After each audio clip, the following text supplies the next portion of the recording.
Hello and welcome to the Casual Cinecast, powered by Cinelinx. My name is Chris, and with me, as always, is the professor of the Casual Cinecast. Mike, how are you doing today? I'm doing well. I wonder what this is going to make you in this equation. Well, I guess you'll just have to wait and see. I guess so.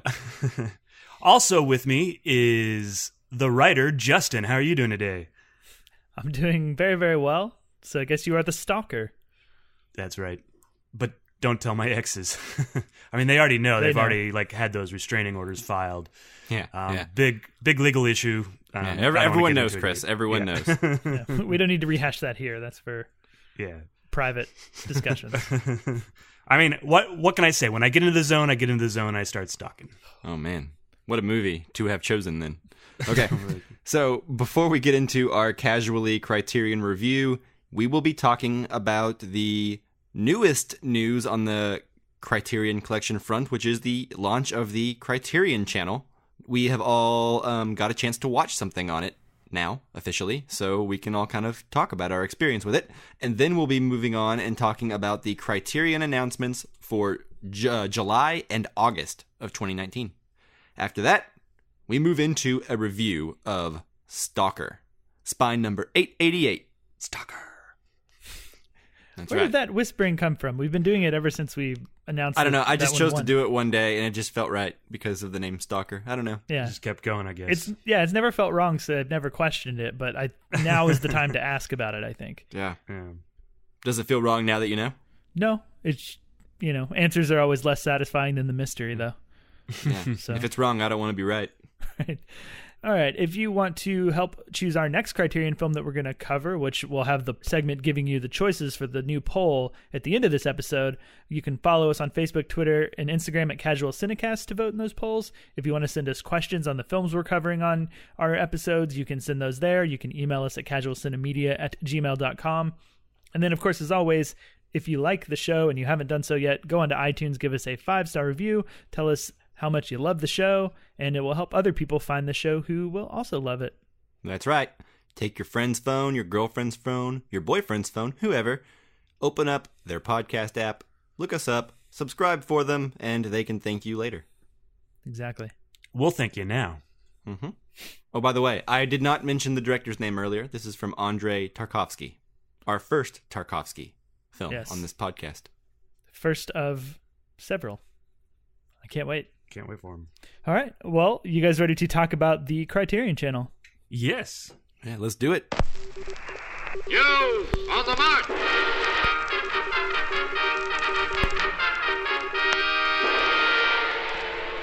All right.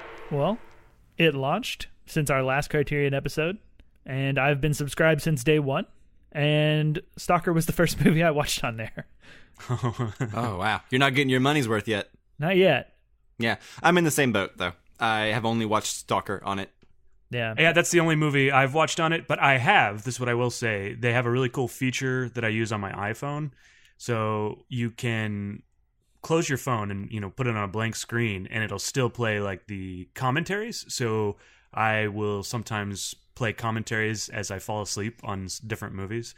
I think that's cool. A really cool feature, yeah. Yeah, that's really cool. I might listen to those at work instead of some podcasts. Yeah, that's smart. Definitely. I have watched some of the other items that they've had on there. I've watched some of the special features for Stalker, which are the same ones from the disc that are available on there. I've watched a couple of the episodes of Adventures in Moviegoing. Specifically, I watched the Bill Hader one and the Barry Jenkins one, which were both really great. Yeah, I watched the Bill Hader one. I thought it was really great. Yeah, I saw some of his videos on there, but I haven't actually watched any of them yet. I did watch some of the special features for Stalker, and it's actually really cool because one of them, it takes you through a virtual guide through the disc menu.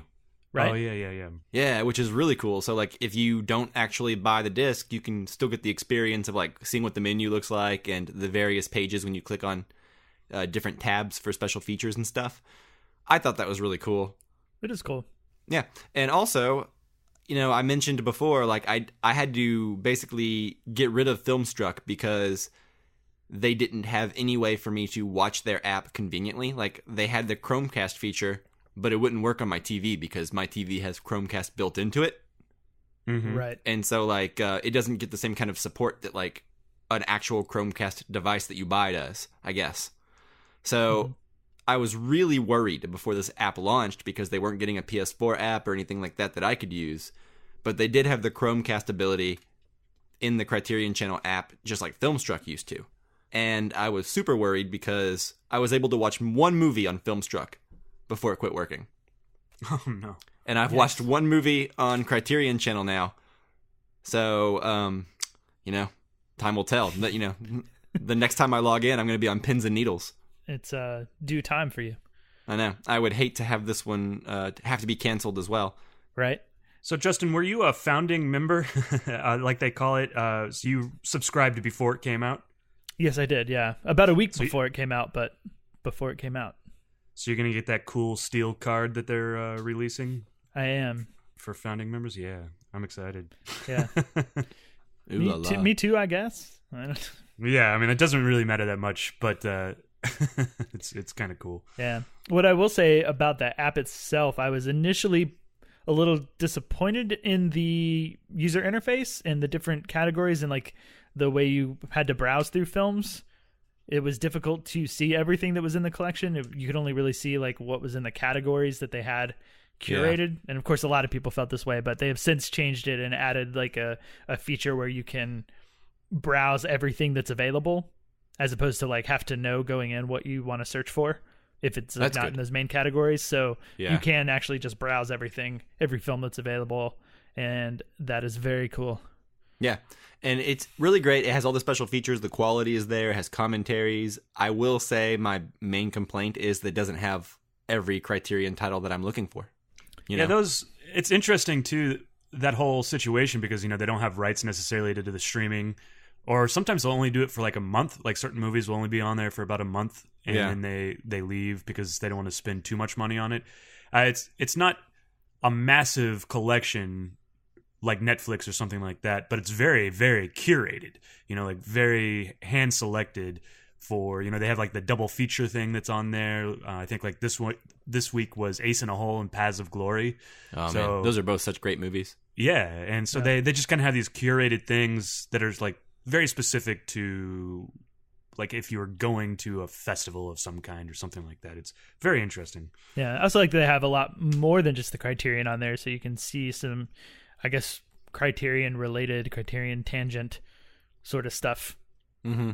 So maybe things that are coming soon. I don't know. Yeah, interesting double features. I saw a Mulholland Drive and Persona. Oh yeah, that would mashup.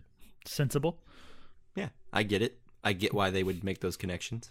But overall, I mean, I think for film fans, for Criterion fans, it's if you're listening to this episode, for God's sakes, it's for you. Yeah, go do it now. We talked about how we've only watched one movie and probably like kind of dabbled in other things with it. I don't necessarily care. I am good with just supporting the Criterion Channel, that it's out there, that it's there. Right. As opposed to like Netflix. If I wasn't watching Netflix on a regular basis too, I would cancel 86 it. Yeah. You have no great affection for Netflix and don't care if they are in dire straits financially. Exactly. But this is a thing that I feel good supporting, so that helps. I can't buy a Blu-ray. I mean, I could buy a Blu-ray every month, but it's easier to like subscribe to the channel and then buy Blu-rays occasionally, but give them money every month for this, Yeah. Right. And I'm going to pick up my movie watching soon. My work has been extremely busy over the last few months with working on the weekends and stuff, which is my usual movie watching time. So but that's coming to an end as we get into the summer and there's less weekend work going on. So I will have more time. Cool. All right. So that pretty much concludes my thoughts on the Criterion Channel. Does anyone have anything else? It's a hearty recommend. Yeah, that's all I have for now. And then agree with Chris. It's great. Yeah. I also agree with Chris and Justin. Okay. And with that, I guess it sounds like it's time for us to move into the Criterion announcements for July and August of 2019. Mm-hmm. All right. So it's been a couple months since our last Criterion episode. We fell behind, so we have double the amount of announcements this episode. Mm-hmm. So 2 months worth. Yep, to be exact. So to kick it off, on July 9th, we have two thing, or two releases. Europa by Agnieszka Holland. Agnieszka Holland. Also on July 9th, the BRD trilogy by Rainer Werner Fassbinder, which I have seen two of these. I've seen The Marriage of Maria Braun and, Veronica Voss? Yeah. Yeah. That's one that's in there. I have not seen the other one, so I would actually be really interested to pick that up whenever it comes out. I wonder if the other one is on the Criterion channel right now.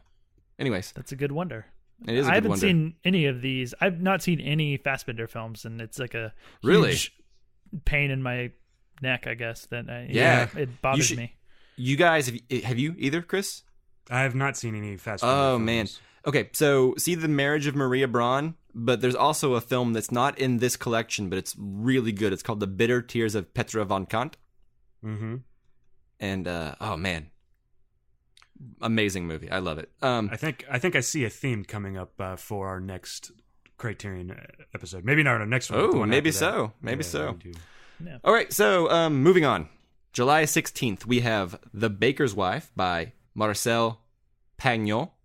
Beautiful pronunciation. I love it. Thank you. Sounds very French, Yep. Oh, well.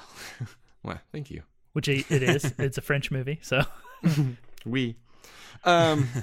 Also on July 16th is Clute by Alan J. Pakula, which I have not seen either of these movies. Have you?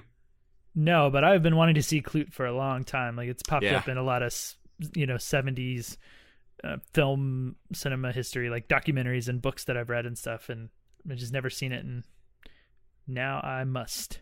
It's a big glaring blind spot. Yeah, same here. All right. Well, next up in July, to round out July, actually, two releases on July 23rd. The first is 1984 from Michael Radford, and then the big one of the month is Do the Right Thing from Spike Lee. Yeah. Also July 23rd. That's probably my second favorite Spike Lee movie that I've seen.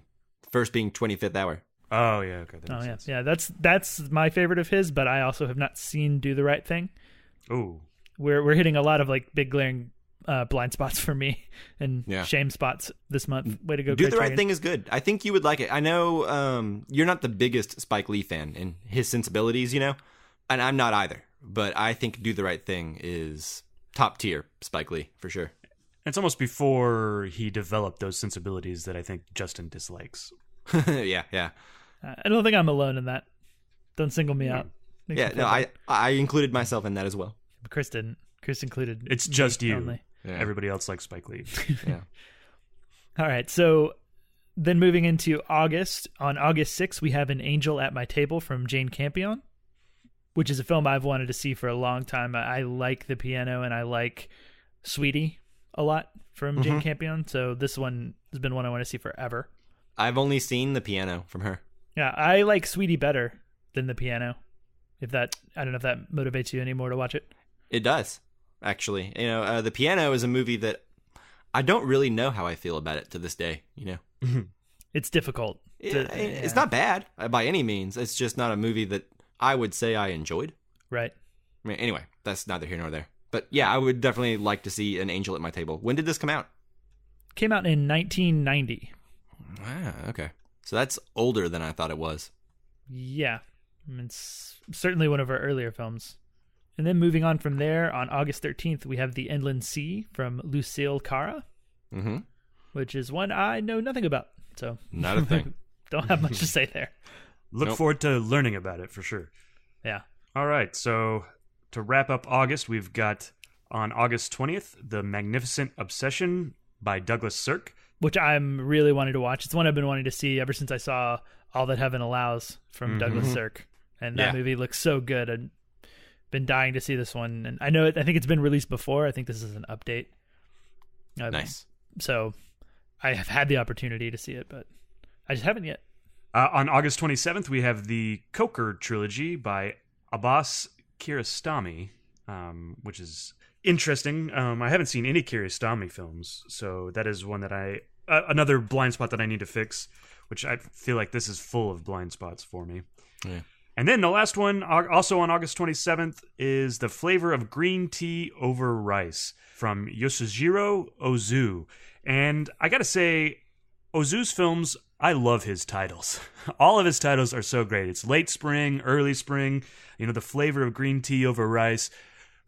There's something relaxing about him. Yeah. Isn't it late spring and early summer? Yeah, there's all sorts of... It's every season. Maybe there is an covered by... Yeah. I think there's a late spring and an early spring. Oh, wow. I think. I could be way wrong, but... Oh, you are way right. There is both late and early spring. Forgive me for trying to call you out on that. I'll have to sleep on it before I can forgive you. Okay. I'll see This how is going to be an tomorrow. awkward episode. Yeah. Well, cool. There's a lot of interesting things, a lot of things to look forward to maybe checking out and maybe learning more about, Yeah. That's what the Criterion's good for. Absolutely. And if any of you guys have seen any of these movies that we have not seen and you would like us to prioritize these, write us into the show. Let us know. Yeah, definitely. That's 11 more episodes they just put out in the next 2 months. At our rate, we'll never catch up. Yeah, never. All right. So with that, are we ready to move into our review of Stalker? I am... I am as ready as I will ever be to talk about this movie. Ever? No, I could be more ready if I watched it again, but you know what I mean. Probably like, okay. All right, well, then we better go ahead and do it then.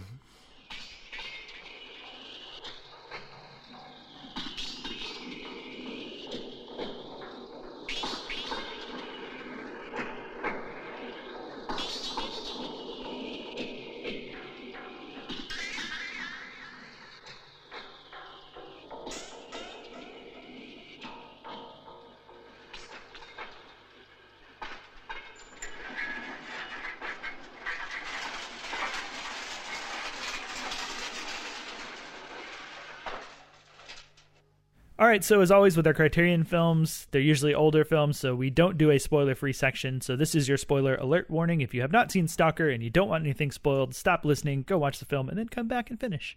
Proceed no further. Yes. Okay, so Stalker, directed by Andrei Tarkovsky, starring, oh my gosh. Good luck. Elisa Frendik, Alexander Kaydanovsky. No, you know what? No one that anyone listening to this podcast has likely heard of. I'm sure they've heard of them, but nobody. I challenge people, maybe this is a bad idea, but to send in their own pronunciations of these. Yeah. And go to the IMDb top billed actors and just send us a recording of you reading these. Yeah. Just read them off. Yeah. So anyways, no disrespect to any of those actors, talented as they all are. It's just my own ignorance here. The IMDb synopsis says, a guide leads two men through an area known as the Zone to find a room that grants wishes. That's such a good synopsis, man. Like that. I'm so hooked by that. I've seen the movie and I'm hooked. And like, it makes me want to watch it again. Yeah, I'm like, oh, what's that movie about? Right? It's so good. Yeah. So who wants to kick us off? I think it's only fair that I go first because this is, after all, my choice from the poll. Sounds fair. I like it. Yeah, I'm good with it. I don't know if that's a rule we should establish. Whoever wins the poll, they have to talk first about the movie. I think we should at least establish it for right now. Okay. Sounds good. All right. So Stalker, I chose it because it was a film I'd never seen. Our last poll was Blind Spots. And I have seen one other Tarkovsky film being Solaris, which is his other sort of science fiction film. Yeah, same here. Although it is very much more science fiction than Stalker ends up being. I'll say that. Yeah. So I had an idea that Stalker was a little bit science fiction. I did not read the IMDb synopsis or any other synopsis before watching the film, so I did not know what to expect at all. And as I was watching the film, I just was kind of like watching it unfold in front of me, and I kind of didn't know what to expect, basically. Like, I saw where the story could go, and that it actually reminded me a lot of a film from last year, Annihilation, basically, in terms of concept and story. And I know where that film went. Well, my sidebar real quick. My girlfriend Sure. and I, heavy Annihilation vibes. Like, there was like, man, there's no way we cannot think of Annihilation watching this movie. Absolutely not. And you know where Annihilation's influence came from now. Yeah, for real. Right. So basically I was like, oh, this doesn't feel like the type of movie that's going to go in some of the directions that Annihilation went, with like the more sort of like suspenseful, actiony horror stuff and like really dangerous stuff. So I expected the film to stay slow, and it does. Like, there is a lot of talk of how dangerous this zone that they're going into is, and a lot of suspense built up from like the dialogue, but we don't ever see anything dangerous. Nothing dangerous ever happens. And I really enjoyed that. I wouldn't say it's a super suspenseful movie, but I enjoyed the suspense that at some point anything could happen. And I'm glad that I didn't, really know anything about the film for that reason. I think that in future viewings, now that I know that, I'll probably be able to focus a little bit more on the message of the film and if it's an allegory for religion or something like that, or, what it's trying to say a little bit more. But despite like it being a slow movie where not a lot of stuff happens, and kind of like the promise of what the stalker, the guide, is telling these guys of the dangerous like zone area, despite not delivering on that, I thought the film was fascinating from start to finish. I didn't find it slow at all. Well, I mean, not in a bad way, slow. And I really enjoyed it. I've been thinking about it ever since it was done. I really think that it's one that you got to watch again. It's pretty mysterious. It doesn't give you a lot of concrete things to talk about. So I'm really looking forward to talking about some of the stuff that happens in it with you guys, and seeing if we can, parse the movie more and gather my thoughts on it, and organize them and develop them more with you guys. So that's where I'm at. I really enjoyed it. I think it's fantastic. It fits right there with Solaris. If you like Solaris, you'll like Stalker. That's where I'm at. So who wants to go next? I can go ahead and give my 2 cents.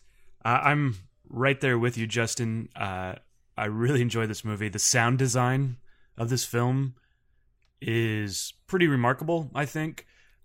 And it's a mystery into itself, the sound design, I think. There's a lot of crazy sounds that are happening in this film, and it'll be normal sounds and then turns into weirder and more unusual sounds. And I really enjoyed the sound design here. It is, and this kind of sounds like a buzzword, it is slow, but it's hypnotic in a way, like with when they're riding on the train, and as the train just goes click clack click clack click clack, it's really hypnotic in that way, and kind of just lulls you into watching it. And it's really interesting how it does that, because it is slow, but you don't necessarily feel the slowness. I found it very suspenseful, actually. Like, there are parts where I'm wondering if something is going to happen or if it doesn't. There is a promise of something maybe happening, and I am worried about that. It turns out nothing does, but each time that there's a new perceived threat, I'm nervous about it, right? And I think that's goes to the filmmaking. I think this movie may have the best dog performance. Like, that dog was really awesome. But you're right. Oftentimes I feel that I am partial to these types of movies that don't necessarily give you all the answers, and movies that are about faith and whether you should believe in something or whether you shouldn't, and what that means for you. I can't wait for my second viewing. We'll have to do like a second episode or something so that we can talk about it again. But yeah, I really enjoyed this movie. Mike, what are your thoughts?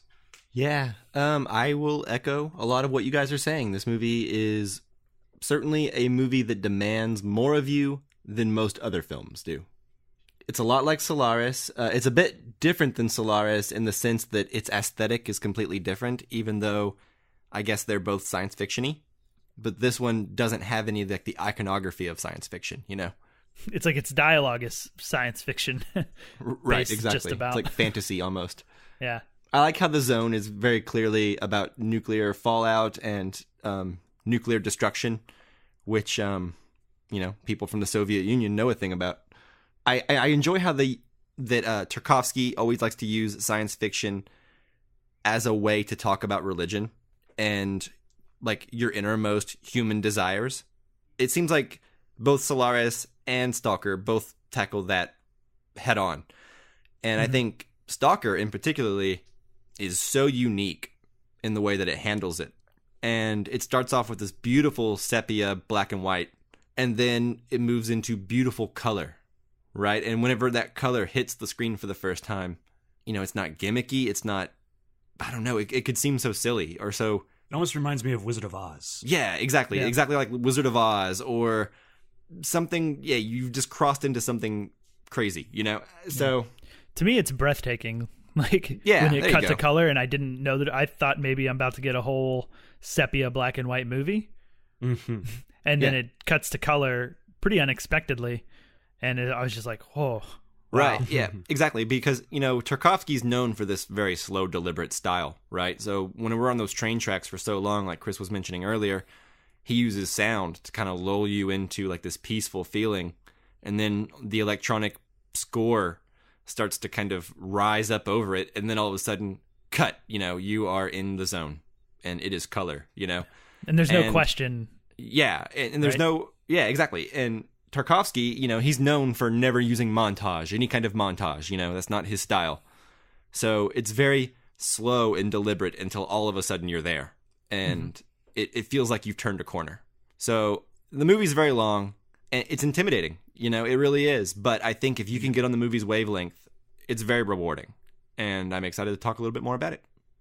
As am I. And the first thing that I thought of when the movie started is the texture of the film, like the black and white sepia. I'm not sure I've seen a black and white film have that much texture to everything. Like I could watch the film and I could feel what the ground would feel like if I was walking on it, or if I were to touch the wall, like I could feel it, right? Yeah, that opening shot whenever it's on that like dingy corner bar that's like the walls are crooked, and like it's like claustrophobic, and it looks so dingy and gross and cold and damp, and it's like you can smell that bar. Exactly. Yeah. Yeah, exactly. There's so much texture even in like the zone sections too, with like different things, but it's so pronounced in that black and white sepia. It just kind of floored me from the word go. Agreed. So I kind of want to touch on something you mentioned earlier, which is like once they get to the zone, you never see any of these traps. You only hear about them. And for a certain section of the movie, I was wondering if it was even real or not, or if the stalker was even legit. It wasn't until later, whenever they start kind of like doubling back in on themselves and time and space stop making sense. Right. That you're like, okay, all right. I guess this place really is kind of wacky, Yeah, I was kind of wondering, not only is he legit, but is there some reason that the government is banning you from this area, even though there's nothing wrong? Like, is it a cover-up sort of thing? Like... Right, like the whole movie, I was thinking, like, is this guy just delusional and he's going into, like, some place where, like, a nuclear plant melted down and the whole place is contaminated and he had a mutant child, like they mentioned earlier? Right. Mm-hmm. And is he just, like, blindly putting his faith in, like, radiation poisoning? And I don't know, that's, like, a legitimate thought I was having for a while. And that's a really interesting, because in this film, you don't know that. Like, a film like Annihilation or other films, because of special effects and all that stuff, you're very clearly walking into like Oz. Whereas this, you're like, it's in color now, but does that mean anything? But it still looks real, Yeah, that it just adds to the mystery. Mm-hmm. And I don't want to super talk about Annihilation a whole bunch, but like Annihilation has a certain level of mystery to it. But one of those mysteries isn't like, is this place real or not? No, it's not. This has like all the same mystery plus like that for a while, which is, it's great. It keeps your mind turning constantly. Yeah. And there's imagery in this movie that is just unforgettable, right? And iconic. There's the shot that I'm sure even if you have any knowledge of Stalker existing and you haven't seen it, you've probably seen the shot of them walking through that abandoned building with all the hills in it, like the sand dunes. Yeah, that's the image that I was familiar with from the film. Yeah. There's that. There's the oil in the water with the fish. There's all the stuff right below the surface of the water. There's that one shot where it's like walking and it's like from a point of view shot, and then all the other characters can just kind of appear in the frame. And the camera just kind of closes into that car window and starts like looking at them through the car window. And it's just, I don't know, just very, very interesting. I feel like you can see this movie's influence visually, like especially with that shot in particular, on the cinematography and framing of Children of Men. I was reminded a lot of the way that movie is framed at some times, where you're like looking through, frames and holes and shapes in like dilapidated things to see the action of what's going on. Yeah, that makes a lot of sense. It's always peeking around something, or you're like there with them. You're an observer, I guess, or you're watching from a point of view of someone who's not even there. Yeah, definitely, and that is my favorite shot of the movie. So I'm glad that you've called that out. Yeah, but on top of that, other imagery, right? Like the glass beakers in the water when they finally get to the room. Right. They look like light bulbs almost, but I guess that makes bubbles. sense. They look like gross bubbles in the water, almost. Oh, at first I thought that's what they were. I was like, oh, that water looks disgusting. Yeah, me too. And then I realized they were glass beakers, and I was like, oh, well, it looks dangerous now. Yeah. Also, there's something very striking and memorable to me about one of the shots. I think it's when they're in the field and the one guy's trying to approach, like take the straight path to the building that has the room in it, as opposed to taking the way around. But in that area, it's a lot of tanks with like overgrown foliage. Like that's an image I can't forget. I just think it's really interesting. Yeah. Did you guys watch any of the special features where they talked about how they filmed like half of this movie and the footage was completely unusable? Right. I did not watch that special feature, but I have read about that. Yeah. So apparently, it was originally going to be filmed in like a desert place, and then a big earthquake happened, and then they had to like rethink a different location, and then they were going to premiere what they had of the movie, or at least screen it, and then it turns out it was like completely unusable through some method or another. Like, I guess no one really knows what happened, but a lot of people were blaming the DP. Right. So I guess they ended up getting a new DP, and the production moved to Estonia, where it is now, and it gives it a completely different vibe than like the desert locale that apparently that they were going to be filming beforehand. And watching it, I can't even imagine this movie not being filmed in like the very, very wet, damp, cold, Chernobyl-looking atmosphere, you know? Right. Yeah. Go ahead. And there's a thing. The whole movie, I was concerned for their feet and the dampness because they're always tramping through water. I'm like, you guys got to take care of your feet. Change your socks. Change your socks. And I just felt so bad for them because their feet and socks were always wet, and it would be miserable to be walking around anywhere. Yeah. And I'm with you, Mike, that like it's one of those things when you read about it that was not the original intention for the film. You're so grateful that whatever happened, thank God caused that it to be this way. Ass. Right, it's one of those happy accidents. Yeah, it feels so perfect to like the environment and the world that they create with the zone. That like thinking about it as a desert feels like it would be. It just feels cliche and boring. Yeah, on the nose. Yeah, so I just like this, and this establishes this whole idea of like how long has this been a thing, like the zone where people have been completely quarantined or disappeared out of it or whatever bad stuff happened to them in the zone, and it's that like the foliage and the vegetation has grown over tanks, and like all of the buildings and everything have all become dilapidated and falling apart. Well, there's something inherently off-putting about abandoned places.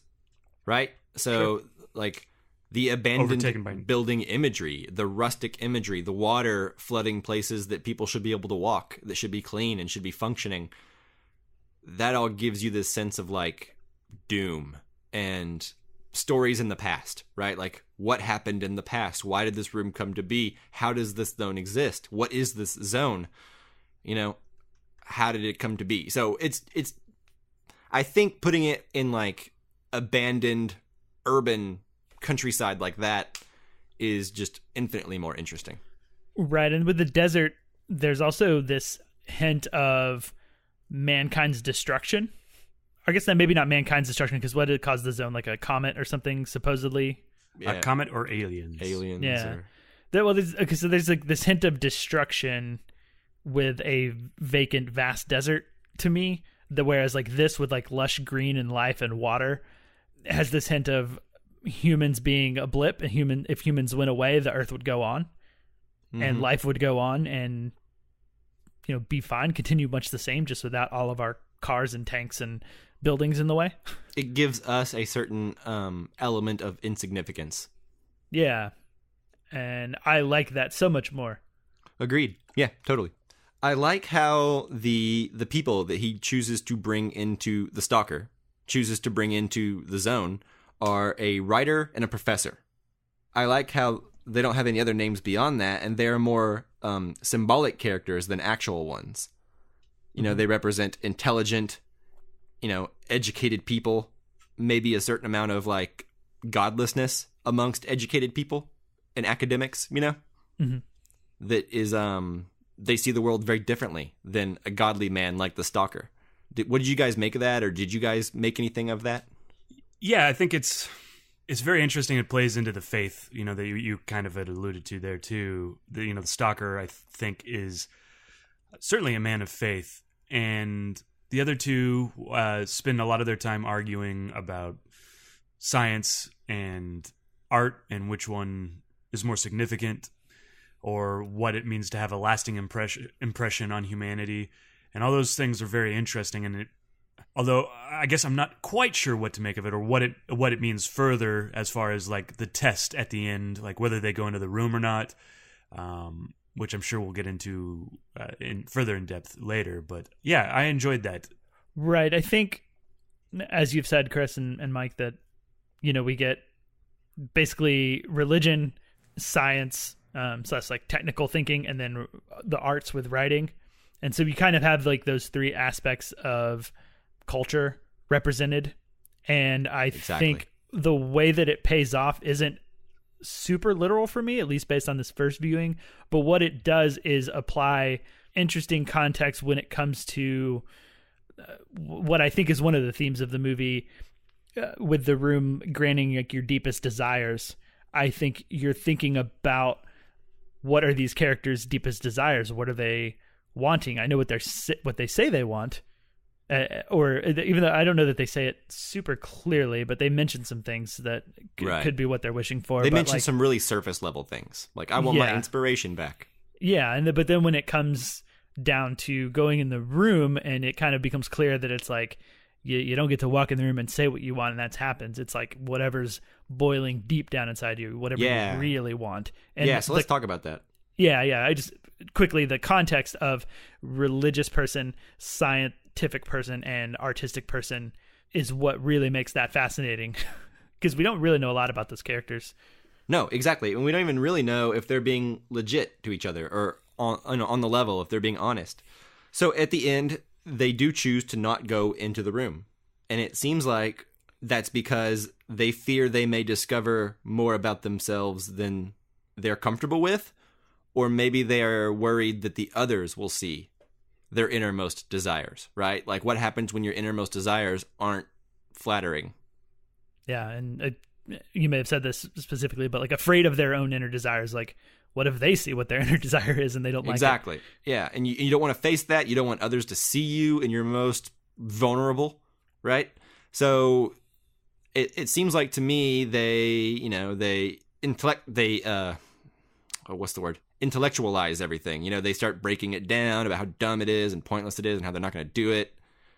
And the Stalker seems very upset by this. He gets home and he's like, how can men like that believe in anything? And it's not just them, it's everyone. These characters, like I mentioned earlier, they're representative of society and people in general. And so what did you guys take from all this? Did you guys take away that the Stalker is right? Because I didn't. And I don't know that I'm supposed to take away this, but I came away pitying the Stalker and kind of viewing him as pathetic. Okay, right, in the sense of like believing in this room and having all of this faith in the zone. Like, are you on his side? Do you identify with him? Does he strike you as a guy who's doing the right thing, living his life the right way? Is he the most noble one, or are the writer and the professor really lost? Because I view it more as he is lost and he's a fool, the Stalker. Well, yeah, they call him God's fool. I think he's just a fool all around. So, but I'm interested to see what you guys think. And I can go into more detail if you want, but I want to hear what you guys think first. There's a lot to pull out of the movie based on where you come from in your life, right? Agreed. I think that something that's interesting that happens is we don't ever see inside the room, except for when the camera is inside the room looking out at them. Yeah, we see them from inside the room, but we don't see, like, from their point of view, what's inside the room. Right. So what that was for me was essentially, okay, viewer, you are in the room looking out at them. How you're judging them is a reflection of who you are on the inside and how you're viewing the situation. Agreed. Yeah. Which I think is really cool. Yeah. And interesting. So for me, I don't know that I judged the Stalker very much. I did see him as a bit overpowered and weak, ultimately, because of his faith and obsession and fascination or whatever, reliance on the zone in the room and all of that. Like it made him seem weak. I'll say that. Well, here's where I come down, right? Like, I say pathetic because of this. He's supposed to be a godly man, which in itself I do not think is pathetic. I think there's a nobility to that, having faith. But his faith depends entirely upon him being able to show the other people something that puts them in awe. And if he can't give them that gift, if he can't grace upon them something that dazzles them and delights them, then his faith is less than. For him to feel faithful and good and right and true in this path that he has chosen and this hardship that he has chosen to make his family endure, if it's so weak that it's tested because he can't get people to follow him the way he wants, then his faith isn't that strong to begin with. So I think that's an element of what the movie might be saying as well, which is that everyone wants something. Even the faithful are in it for their own kind of selfish gains, right? Like the faithful need their faith rejuvenated. They need it. Yeah. So what I was reminded of, or especially the Stalker character himself, reminds me of, and kind of the whole story, reminds me of the story of Moses from the Bible. And it's about a man that is leading people to the promised land that will never get to go into it himself, right? Yeah, he's definitely got a Moses complex, that's for sure. Yeah. And then the people themselves reject the promised land, which isn't necessarily what happens in the story of Moses, but certainly it's a modern day version of that. Yeah, Israelites gave Moses some hard times. And so that's what I was reminded of the most. And in that, although in comparison, Moses is a godly man, but he often lost his temper or wavered in his faith. But he ended up being the holiest of men and ended up getting to go to heaven, like after he died. And I think that's ultimately where the Stalker comes down. Yeah. I think he's ultimately in the right. He's like the noble one. His daughter is even a little magic from the zone. Yeah, and that's an interesting thing too. But I do think it's interesting though that all three of these guys are after something. Like, they're after something for themselves, right? They need something for themselves. And I think the other two, whether they get what they want or not, they're going to be okay. But it seems like the Stalker, it seems like he really needs other people to believe in what he believes to feel validation. Sure, but I guess would you compare it to like a priest without a congregation to preach to?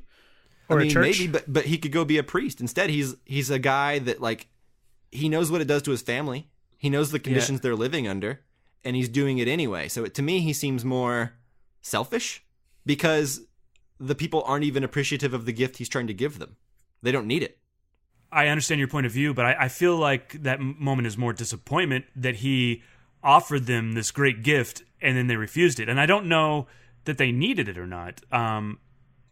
They sit in the bar afterwards, and we don't really get to see like the after of them either, But it just seemed like he gave them a gift and they refused it, and it was that disappointment of them refusing the gift. That's kind of how I read that, as opposed to him needing them to go in or accepting the gift. Yeah, but he seemed so heartbroken. His wife was having to console him pretty hard.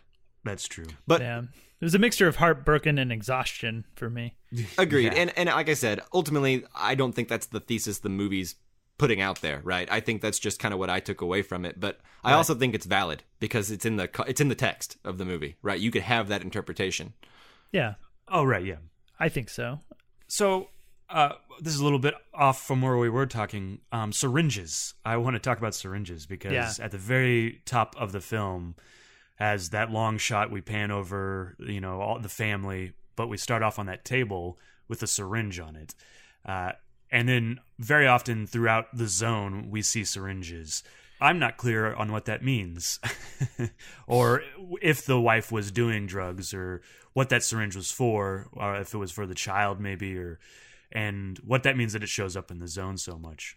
Do you guys have any thoughts? So I do, and I'm not sure if that's a lack of knowledge and experience thing on my end to know whether or not that syringe is, medicinal for the deformed child with problems, or if that is like drugs. But as far as all of the appearances like in the water of a very similar syringe, I think that's definitely the zone putting things in there to like mess with the stalker, or for whatever reason it's putting these details from his life in there. Right Mm-hmm. If you want to, I guess, maybe take subtext into it, if you do want to look at the zone in the sense of like it is a allegory for nuclear fallout or nuclear like destruction and what it does to people, and the stalker's child is a child of the zone, a zone child, which is, I think, something similar to what they used to call babies who were born with radiation poisoning in Russia. Right. The fact that, like, I think it may be her medicine, right? And like the fact that like it's all throughout the zone, it could be like symbolic of all the people that used to live there that were affected by it and needed that medicine. I don't know. That's kind of literal and silly as I say it out loud, but no, it does make sense. I think you're supposed to have that visual connection in your brain, which is like medicinal. The whole thing, this whole movie, there's so much imagery for like nuclear waste and destruction and what it does to Russia in particular, and the Soviet Union and everything. So I think that's supposed to be on our brains quite a bit. Right. And real quick, because we've mentioned it so many times about Russia, we're all pretty aware of like Chernobyl. What is interesting is that the Chernobyl incident happens 7 years after this movie came out. Yeah, there was another one though that's like it was not reported on until like the 80s. It was like the government covered it up. The town that it was based on is actually from a disaster in 1957. The town is called Ozyorsk, or at least that's what it was renamed later in the 90s. But there was a town or a place called Kishintim, and it's on Wikipedia. You can read about it. But basically, in 1957, the plant dumped and released large amounts of solid, liquid, and gaseous radioactive material into the area and immediately around the plant. It messed up a lot of people, and the government wouldn't acknowledge it for a very long time. That's kind of how that disaster took place. And so I think a lot of that imagery in the movie is kind of based on the horrors of that. Yeah, that makes sense.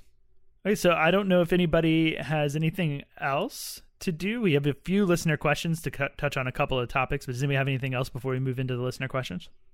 I do not. I have one more thing, and it has to do with the color, and I think it can be covered pretty quickly. But so once we're in the zone, there are times where it becomes sepia again, and then it goes back to color. And also once we're out of the zone, and I think I understand the reasons for it going to color and being sepia, like the opposite of what's happening in the zone.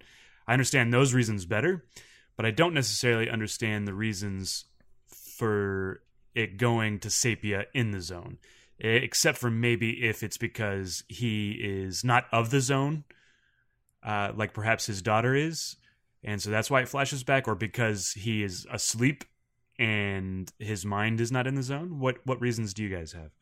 So I guess I felt like the sepia, because it was, like, if I remember correctly, like where they're laying down and kind of hanging out in the river and sleeping. Like I took the sepia as a sort of, I guess, dream-like we're in a dream. And I would say maybe he's dreaming in the sepia because the sepia to him is his real world. Yes. And the color is the zone, the not upside down world, I guess, but like the, the strange world. Yeah. Right. That makes sense. Yeah. And then there's that scene later whenever we're following the daughter and we're from her point of view, everything's in color. And then within the same scene, it can cut to her parents and they'll be in sepia tone and black and white. Right. So I believe she's a child of the zone, so she has some zone in correct. her. Yeah. Which is why she can't walk. Did you guys think, so as we were watching it, it cuts to her, and it's just her chest up, and it looks kind of like she's walking. Did you guys think that for a second maybe that she was able to walk? I thought she was riding something. Yeah. I don't know. I never knew if that was like rumors, because when they talked about it, they kind of talked about it as though a rumor. Like, I hear she doesn't have any legs. I think the use of legs. But I think they say like she doesn't have any legs is what they that's say. the wording they used. But I think that's what they meant, was that she can't use them. And that's also part of why I came to the conclusion that the stalker is not a good dude. Is just because like his faith and the way he chooses to live his life is actively like ruining his daughter's life. But then again, she's also magic, so who knows? Right. I thought that she was walking, and I thought that the stalker's wish had been granted, even though he hadn't gone into the room. So I thought that was a very different movie. But see, no, that's what I thought. He won't do that. He won't go get a wish for his daughter. Well, you're not exactly sure what the wish is when you go in, right? Yeah. You can't be certain that wish is going to happen. That's true. Is the scary thing. Exactly. You won't necessarily get exactly what you think you want, probably, unless you're the monkey's paw. So in touch with yourself. Yeah, unless you know everything about yourself. No hidden corners. All right, so that's a good question. I know we have a listener email, but would you go into the room? It depends on how I was feeling and what my reason for going there was. Like, if it really is like deepest secrets, I have some ideas of what that might turn out, and most of them I'd be okay with. So I would probably chicken out, though. Yeah, like on the threshold, like they did. Yeah. Let somebody else go first and see how it turns out, and then you can go in. Yeah, there you go. Push the stalker in first, and then see what happens. Yeah. Push Chris in. I am the stalker. He is the stalker in this round, according to the titles that we assigned ourselves. That's true. What about you guys? I don't know. I would say, I guess it's one of those things where you never really know, because they were all sure that they were going to go in until they got there. So that's kind of the whole point, right? Which is just that, like, when you get there, it's so overwhelming, you just don't know. Yeah. I don't know. I would probably say that I wouldn't, because the stalker seems pretty upset and seems to interpret that lack of faith seems to be why people don't go in. And I'm not a very faithful guy in anything. So if that's the criteria, if that's what it means, if not being faithful means you ultimately decide not to go in, I might have the same decision made. Right. Yeah, and that makes sense, because that is one of the stalker's things that he says to them right as they are about to go in the room. Like, you just need to go in there, and you just need to believe. So if you don't believe, then you probably shouldn't go in. I am too afraid of what it would reveal to me. That it would be something crazy. I'm fine the way I am. I mean, there are things I wish for, but I've seen enough movies, or read enough stories about what happens when wishes get granted, and know to stay away from that. Yeah, you've seen enough Twilight Zone. Yeah. Right. Like, what if you had every book in the world but no glasses? No. You said that was a listener question? No. Oh, that Oh, wasn't. okay. I know we were going to get to one. It's a christener question. But we do have listener questions, so you guys want to get into those? Yes. Yes. All right, so this is one we haven't quite talked on from the movie yet, and it comes from Ian Bullock. Oh yeah, that's what his Twitter handle actually helps pronounce it, I hope. But Ian Bullock on Twitter, at Ian_Bullock. He says, I guess he just wants us to talk about this scene, and he has a picture of the girl sitting there when she's like moving the glasses around in the very last part of the movie. And he says, this scene, first time I watched it, was like, wow. And I get it. I was very much like, whoa, when this happened. Yeah, totally. Because you're like, oh, without a doubt, she's magic. Yeah, so my question is, would it be better without this scene? Because I like the ambiguity of not knowing, So once she starts moving glasses around on that table, you know that there's something magic and something supernatural about this world that they live in. But is it better not knowing? I mean, I heavily assumed that it was. I guess I like the confirmation because I think it makes you consider things differently than if we didn't know. Like, I'd rather consider the human and moral and implications of like these characters and the things that the movie is trying to say, rather than sit here and debate, was it real or not? That's a less interesting conversation. And I don't know that this actually definitively proves anything. Just that there's supernatural stuff in the world. I mean, from her perspective, and when we were looking at her, like in the color, like there was already weird, wacky stuff going on every time we were in color before. Like whenever the professor goes back to get his rucksack with the thermos bomb in it, and then they're like, he's like, you can't go back, and then like, well, we're gonna keep going forward, and then, like they keep going forward, and they just find him sitting there, and he's just like, hey, I went back to get it, and they're like, oh, cool, well, we're all back together now. So it's like it's already making time and space not make sense. But I agree that this is the only time we're seeing anything like supernatural happening with like a special effect currently taking place. That, you know, I don't know. I view it kind of as more of an extension of that. It doesn't necessarily prove anything, but I think the little girl and the stalker believe so much that if we were watching the whole movie from their perspective, the whole world might be full of magic like that, you know? Mm-hmm. Interesting fact, the sequel to this movie is X-Men. And they start, lame. A school for... So silly. Yeah. So this is Charles Xavier's grandmother? Yeah. Or mother? But anyways, what I did want to say about this scene in particular is that it does kind of bookend the film with these shots of glasses moving. Mm-hmm. The first time it's from the rumble of a passing train outside of their house, when it's like that overhead shot of the table where we first see the syringe and it pans over or dollies over like everybody, but that glass is moving, and then this time it's moving, but we intentionally get the sound of a train first, and then the sound of the train goes away, and then this happens. And I think it's kind of definitively saying like this isn't the train this time. At least that's my take on it. Do you guys have any other take in like, you know, those two bookends of the film? No, I once again, I kind of want to comment on the sound design of this too. That train, the sound that train makes is so interesting as it goes by, and then it starts playing. Is it Beethoven? Like it's underneath the train, and you barely hear it. And I thought it was to, like a march, like a Soviet Union type march. That may have been. But yeah, so you kind of just hear it underneath the train, and it's just this really interesting. Surreal sound. The train thing, like there's, I guess like a certain, this is probably way off base, but like I kind of have a reading, you know, it could be like the opening and closing sounds of the train are very like industrial, right? Like this is like modern day living, like society has done the damage to these people. Like the zone, yeah, okay, it's aliens, yeah, okay, it's whatever. But really, it's, you know, the government messed this up and covered this place up. That's how I read the movie, right? Which is that like the government poisoned us. Yeah. And people need to make sense of it.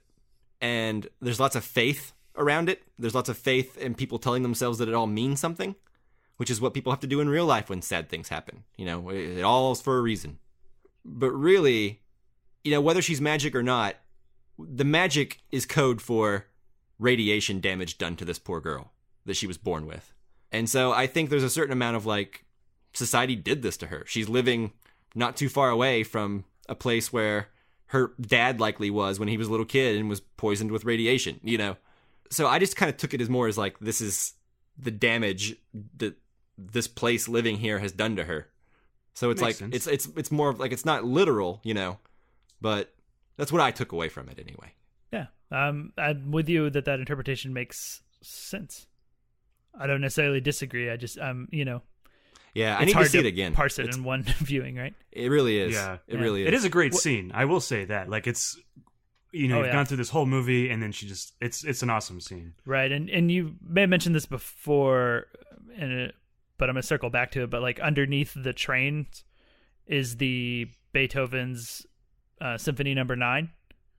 Okay, is that what it is? Yeah, it's a pretty famous, recognizable piece of music that I was instantly picking up on. I find it an interesting choice to put under that because it's so kind of like upbeat in its sound. And I think there's something interesting. I don't know how intentional this was, but it being Beethoven's final symphony, which I had to look that up on Wikipedia. I don't just know that off the top of my head. But this is also Tarkovsky's last film in Russia because afterwards he left the country. Yeah, he left the Soviet Union. Yeah. And there were, from what I read in this article on Criterion, based on his diary, he was at this time wanting to leave the Soviet Union while he was making and getting ready to make Stalker and like figuring out what his next movie was going to be that ended up being Stalker.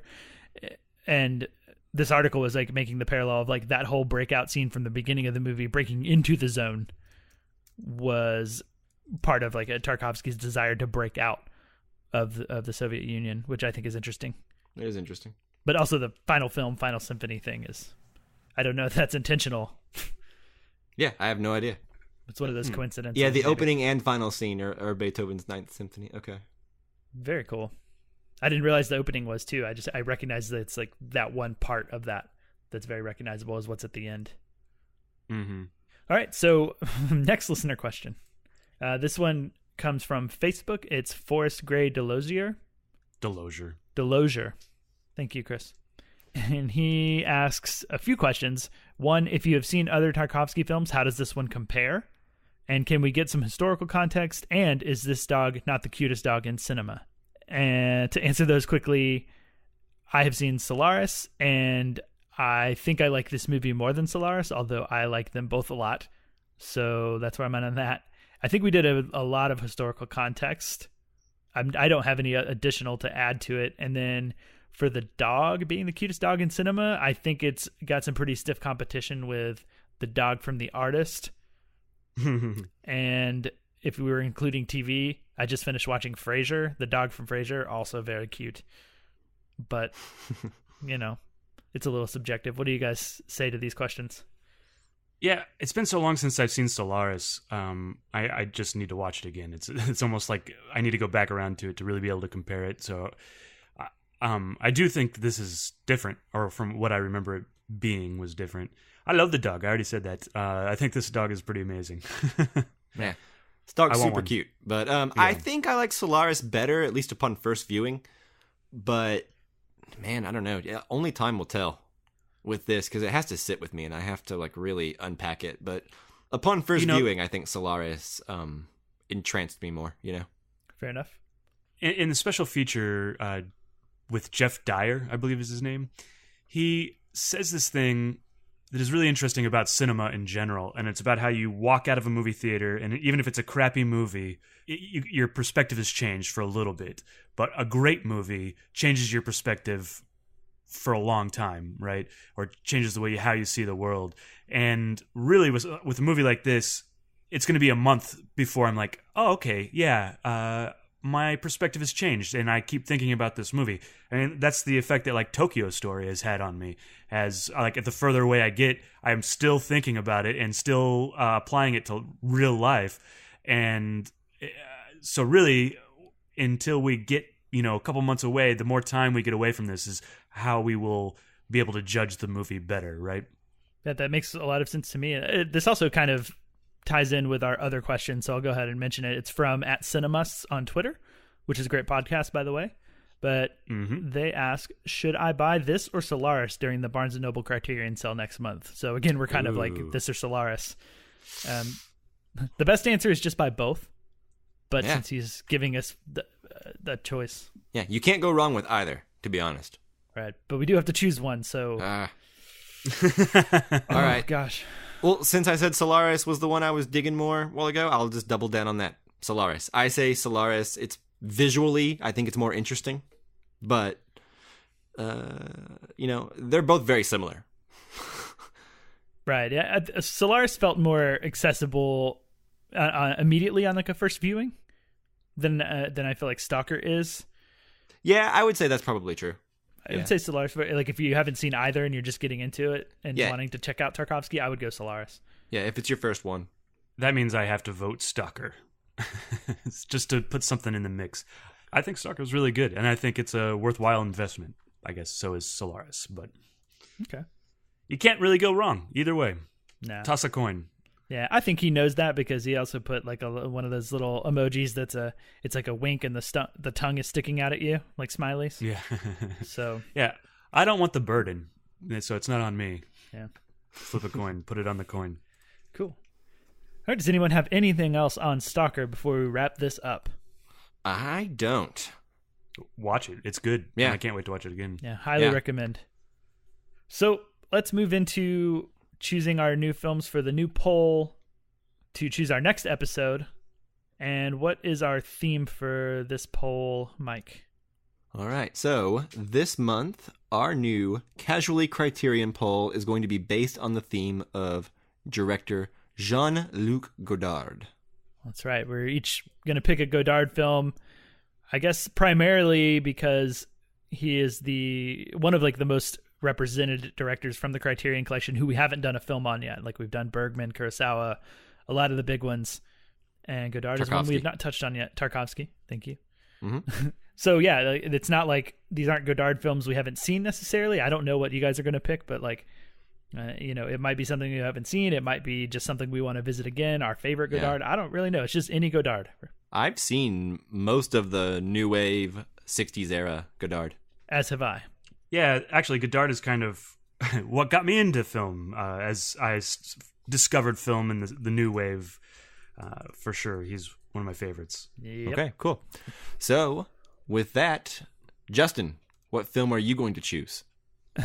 So I have some choices here because I love a lot of Godard films. I have my favorite film by him and maybe the one that would be the most fun film to talk about. But then there's also the film that puzzles me the most from Godard out of the ones that I've seen. And as I enjoy talking with you guys about films that puzzle me, I think I have to go with Jean-Luc Godard's Weekend, which is a strange, very interesting film that I didn't know what to make of it after my first viewing. I need a second viewing, and I want to talk about it with you guys. So Jean-Luc Godard's Weekend is my choice. Yeah, that was actually, of all the Godard films that I've seen from that era, I think that was the one that I struggled with the most, along with like 2 or 3 things I know about her. Sure, yeah, that one's... That one's rough. That one's interesting too. I find Weekend a little bit more enjoyable to get through. It's more interesting for sure. It reminds me a lot of Pierre Lefaux, which I'll go ahead and slide right in here, Chris. I'm just going to cut in front of you. That is mine. Oh, no. I'm going to go ahead and choose Pierre Lefaux. Okay, that is my favorite Godard. So yeah, mine too. I'm glad you picked that. I haven't seen it in years. I feel like I'm smarter now than I was when I first saw it, about movies. So... I'm interested to see it. Jean-Paul Belmondo and Anna Karenina. All right, so that leaves you, Chris. Yeah. Yeah, so I am going to go with Alphaville. It is one that I haven't seen that I've wanted to see for a long time, so that's why I am choosing it.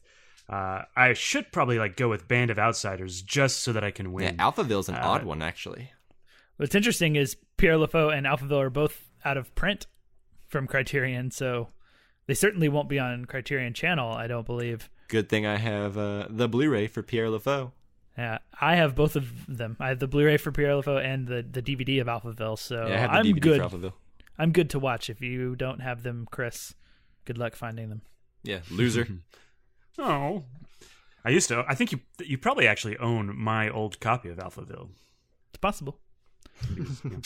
You mean our new copy of Alphaville. Exactly. Right. Awesome. Well, I look forward to watching any one of those films. I will be ecstatic. I've seen them all, so revisiting them, it sounds like a lot of fun because it's been a while on all of them. Yeah. Same. All right. Well, I think that does it for that episode then. It does. That episode. I mean, this episode. Yep. That and this. I'm already past it. I'm just this and that in the past tense about it. All right, well, thank you guys so much for listening. And then, of course, as always, thank you, Jake Wagner-Russell, for doing our intro and outro music. If you want to hear more of his music, you can do so at soundcloud.com/bopscotch. All right, thank you so much for listening. Stay tuned to this channel. We recently put out an episode on John Wick Chapter 3, Parabellum. By the time you're listening to this, the poll for the new Casually Criterion episode will be out. Go, vote. That's right. And vote on those on Facebook and Twitter and Instagram at Casual Cinecast. Thanks so much for listening, guys, and we'll see you later. Bye-bye. See ya.